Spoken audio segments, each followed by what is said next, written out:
تفوتني الفرصة أن أشكر مسير هذا الحفل الأستاذ إلياس، أستاذ اللغة العربية والتربية الإسلامية داخل المؤسسة، والآن مع لوحة فنية من إذا تسبق أصحاب على الأستاذ إلياس.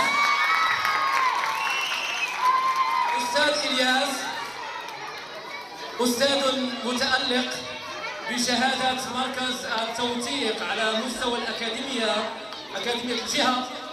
حضر هو وأستاذة نادية التهرومي أيضا في ورش كبير من أجل تأطير تلاميذ تحدي القراءة العربي. الحمد لله داخل مؤسسة الفضيلة، مؤسسة تحتل كل كفاءات. إذا شكرا للأستاذ مرواني أستاذ موهوب. وفي الحقيقة قلت لكم أن داخل المؤسسة نحرص على ربط التلاميذ الموهوبين. الحمد لله هذه السنة عندنا أستاذ موهوب في الخط العربي، فالدعوة التي توصلتم بها الخط صاحبه هو الأستاذ إلياس هذا الرجل العظيم.